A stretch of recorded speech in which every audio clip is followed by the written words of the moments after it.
next case हेर्न लाग्यो है नेक्स्ट भनेको यसमा के हुन सक्छ भन्दाखेरि यो इनपुट भोल्टेज चाहिँ चेन्ज हुन सक्छ चेन्जिङ है भनेको सेकेन्ड केस है सेकेन्ड केस यो थ्योरी चाहिँ हेर्नु परेन एकचोटि हेर्नु भयो हेरेर हुन्छ है त्यो फर्मुला यसैबाट निकालेको भनेको भिन चेन्ज हुने तर आरएल कन्स्ट्यान्ट हुने है भिन चेन्ज हुने मिनिमम म्याक्सिमम रेन्ज है मिनिमम म्याक्सिमम फर्मुला चाहिँ यसबाट डिराइभ गरेको छ है फर्मुला डिराइभ गरेको छ त्यही फर्मुला यसमा युज गरेको छ है भनेको यसमा के भनेको छ determine the range of values of Vin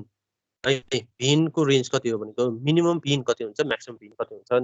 त्यो निकाल्नु भनेको छ है that maintain Zener is in on state Zener on हुनको लागि चाहिने मिनिमम भोल्टेज कति हो र म्याक्सिमम कतिसम्म हुन्छ यो मिनिमम र म्याक्सिमम निकाल त्यसपछि also find the maximum power that can be dissipated in a Zener मा म्याक्सिमम यसमा ड्रप हुने पावर कति हुन्छ भन्दा म्याक्सिमम ड्रप हुने पावर कसरी निकाल्न सकिन्छ त्यसमा करेन्ट म्याक्सिमम निकाल्यो भने के हुन्छ भोल्टेज त सेम नै हुन्छ है भोल्टेज सेम हुन्छ यसमा किनकि भिजेट त 20 नै छ भनेको यसको एक्रोसमा यसमा फ्लो हुने करेन्ट म्याक्सिमम करेन्ट निकाल्यो भने यो पावर निकाल्न सकिन्छ त्यसपछि अब यसमा मिनिमम र म्याक्सिमम भोल्टेजको लागि है मिनिमम र म्याक्सिमम भोल्टेजको लागि फर्स्टमा म्याक्सिमम भोल्टेज इनपुट म्याक्सिमम छ भनेर माने है इनपुट म्याक्सिमम छ भनेर माने यहाँ हेर्नु है आईएल मा यसमा फ्लो हुने करेन्ट के हुन्छ आईएल यसको एक्रोसको भोल्टेज हेर्मै आईएल को एक्रोस यसमा आरएल को एक्रोसमा भोल्टेज कति हुन्छ यसको एक्रोसमा भोल्टेज भनेको जहिले पनि भिएल हुन्छ भिएल भनेको के छ भिएल भनेको भिजेट जहिले पनि कन्स्ट्यान्ट छ यसको एक्रोसमा ड्रप हुने पोटेन्शियल के हुन्छ कन्स्ट्यान्ट हुन्छ है यसको एक्रोस आरएल को एक्रोसको ड्रप हुने भोल्टेज आरएल इक्वल्स को एक्रोसमा ड्रप हुने भोल्टेज भिएल इक्वल्स टु भिजेट त्यो चाहिँ कति छ यसमा 20 भोल्ट छ कन्स्ट्यान्ट छ है भनेपछि आईएल के हुन्छ आईएल पनि कन्स्ट्यान्ट हुन्छ है किन भिएल कन्स्ट्यान्ट छ आरएल कन्स्ट्यान्ट छ भने आईएल कन्स्ट्यान्ट भयो है आईएल कन्स्ट्यान्ट छ अब त्यो जेनर करेन्ट के हुन सक्छ जेनर करेन्ट त के हुन्छ बिस्तारै इन्क्रिज हुने हो नि जेनर करेन्ट हेर्ने रिभर्स बासमा बिस्तारै इन्क्रिज हुन्छ त्यसपछि के फर्स्टमा बिस्तारै त्यसपछि के हुन्छ त्यसपछि ड्रास्टिकली इन्क्रिज हुन्छ है फर्स्टमा के हुन्छ बिस्तारै 0 को रेन्जमा हुन्छ त्यसपछि अलिकति बढ्छ त्यसपछि के हुन्छ ड्रास्टिकली यो कर्सर हेर्नु है कर्सर ड्रास्टिकली इन्क्रिज हुन्छ त्यो जेनर करेन्ट चेन्ज हुन सक्छ है आईजेटिएम एउटा स्टेटमा चाहिँ म्याक्सिमम करेन्ट आउँछ जेनर करेन्ट चेन्ज हुन सक्छ र यसमा चाहिँ आईजेटिएम भनेर पहिल्यै दिएको छ यसमा आईजेटिएम म्याक्सिमम जेनर करेन्ट है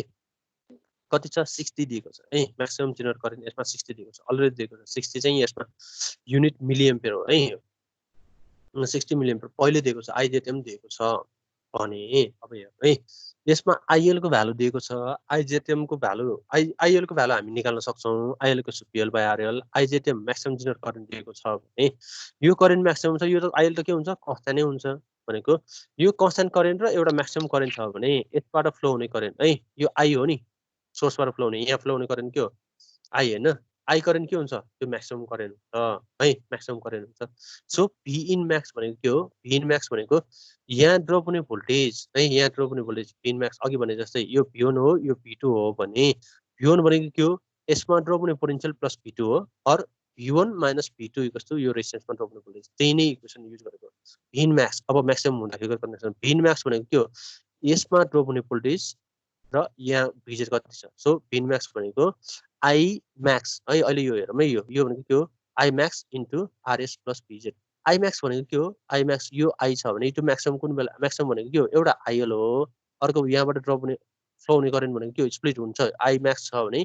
यो पोइन्टबाट एउटा आईएल जान्छ अर्को यसमा के छ आईजेटिएम सो आई म्याक्स आरएस भनेको के हो आईएल प्लस आईजेटिएम है आईएल लोड करेन्ट कन्स्ट्यान्ट हुन्छ आईजेटिएम के हुन्छ म्याक्सिमम चाहिँ यसमा 60 मिलि एम्पियर करेन्ट फ्लो हुन्छ सो आईजेटिएम आरएस प्लस भिजेट भनेको यो कन्स्ट्यान्ट भ्यालु छ र यसमा हेरौँ है आईएल को भ्यालु निकाल्नको लागि आईएल भनेको के हो अघि भने यो आईएल भनेको भिएल कन्स्ट्यान्ट छ आरएल भिएल भनेको 20 भिजेट नै भयो आरएल भनेको यो सो आईएल भिजेट है आरएल भिजेट कति छ 20 भोल्ट छ आरएल को भ्यालु 1.2 किलो ओम छ सो आईएल को भ्यालु 16.67 आईएल को भ्यालु निस्क्यो है आईएल समथिङ करेन्ट छ मिलि एम्पियर करेन्ट देखियो अब के छ यो इक्वेसनमा हेरौँ है आईएल को भ्यालु यहाँबाट निस्क्यो 16.6 निस्क्यो आईजेटिएम 60 अलरेडी दिएको छ आरएस को भ्यालु कति छ 200 ओम छ आरएस को भ्यालु है त्यसपछि भिजेट को भ्यालु कति छ 20 छ दैट मिन्स भी म्याक्स आयो म्याक्सिमम इनपुट भोल्टेज भनेको कति हुन्छ यो 46.86 भोल्टेज देखियो है म्याक्सिमम इनपुट भोल्टेज यो देखियो त्यसपछि मिनिमम को लागि है मिनिमम को लागि हामी के गर्छौं मिनिमम को लागि ठ्याक्क अपोजिट है यहाँ हेर्नु है यो भिजेट भनेको यसको अघिको जस्तै इक्वेसन यो यसको भोल्टेज भनेको के हो भिजेट हेर्नु है भिजेट भनेको के हुन्छ RL divided by RL plus RS into V हो कि हैन है भिजेट भनेको यसको यहाँ हुने भोल्टेज भनेको है यहाँ हुने यो भनेको के हो भिजेड भिजेड भनेको के हो आरएल को एक्रोसमा ड्रप हुने भोल्टेज हो कि हैन है भिजेड भनेको के हो रे आरएल को एक्रोसमा ड्रप हुने भोल्टेज सो भिजेड भनेको RL divided by RL plus RS into V in अघि भी एज मोरको त्यही नै फर्मुला युज गर्छु है भिजेड भनेको के हुन्छ भिजेड भनेको भिएल हो है VZ equals to VL equals to के हुन्छ RL divided by RS plus RL into V in हो भने अब भिन भनेको यो बेला के हुन्छ हामीले मिनिमम मात्र करेन्ट फ्लो भएको मान्छे है मिनिमम करेन्ट भनेको जस्ट अन मात्र हुनको लागि अन मात्र हुनको लागि त्यो बेला हामीले के हुन्छ त्यो बेला अन मात्र भएको बेला है त्यो के हुन्छ अन मात्र छ भने त्यो बेला के हुन्छ यो भोल्टेज के हुन्छ एकदम मिनिमम है अन मात्र भएको बेला मिनिमम हुन्छ त्यो बेला चाहिँ के हुन्छ यो भिजेड भनेको त्यो बेला भिजेड भनेको के हुन्छ त्यो बेला RL divided by RL plus RS into P हुन्छ अब त्यही इक्वेसनलाई हामीले चेन्ज गरेको है त्यही इक्वेसनलाई है यसमा गरेको होला है यहाँ चाहिँ यो भी यही इक्वेसनलाई चेन्ज गरेको है भिजेड भनेको RL divided by RL plus RS into P अब त्यो मिनिमम कन्डिसन छ भने यदि इनपुट भोल्टेज मिनिमम छ भने है मिनिमम छ भने के गर्छ हामीले यो भिन मिन है भिन मिन कस्तो के छ VZ RS plus RL into RL भनेको यसरी हामीले मिनिमम इनपुट भोल्टेज भनेको के हो ठ्याक्क यसको रेसिप्रोकलमा है भिन मिन भनेको RS plus RL divided by RL into VZ है सो यसरी हामीले मिनिमम इनपुट भोल्टेज भनेको RL plus RS divided by RL into VZ गर्दाखेरि यसरी गर्दाखेरि कति आयो मिनिमम भनेको 23.67 भनेको यसमा कति छ यो भिजेड जेनरल भोल्टेज कति छ 20 भोल्ट छ त्यो अन मात्र हुनको लागि चाहिने मिनिमम भोल्टेज भनेको 23 है 23 पोइन्ट कति आछ यसमा 23.67 भोल्टेज 23.67 भोल्टेज यदि यो इनपुट भोल्टेज छ भने त्यस बेला के हुन्छ अन चाहिँ हुन्छ है अन हुन्छ भने करेन्ट चाहिँ फ्लो हुन थाल्छ र म्याक्स तर त्यो बेला के हुन्छ करेन्ट चाहिँ मिनिमम है